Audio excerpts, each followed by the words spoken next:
If your furnace's condensation line has cold air coming out of the T-fitting, you might be wondering if you need to cap it or what's going on with that setup.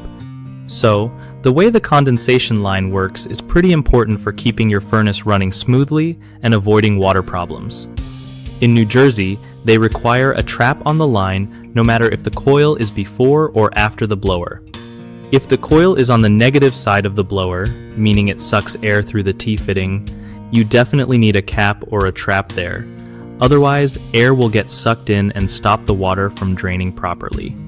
But if the drain is on the positive side, where the blower pushes air out, then the water should drain fine without a cap because the pressure helps push the condensate through.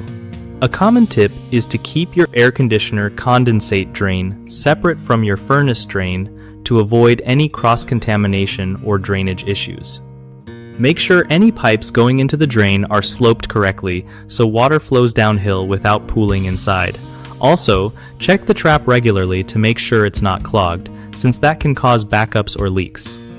If you ever smell sewer gas near your furnace, that could mean your trap is dry or missing, so topping it off with water or installing a new trap would fix that.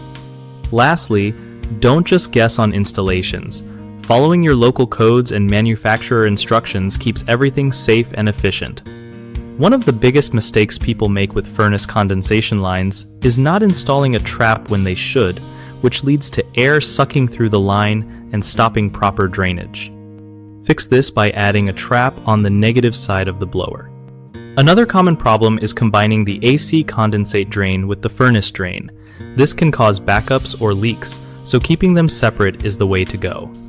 Lastly, poor pipe slope or clogged traps cause water to pool or back up, so regularly inspecting and maintaining those parts will save you headaches.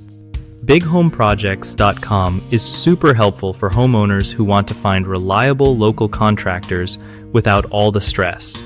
It also helps contractors get steady work by connecting them with people needing their skills nearby.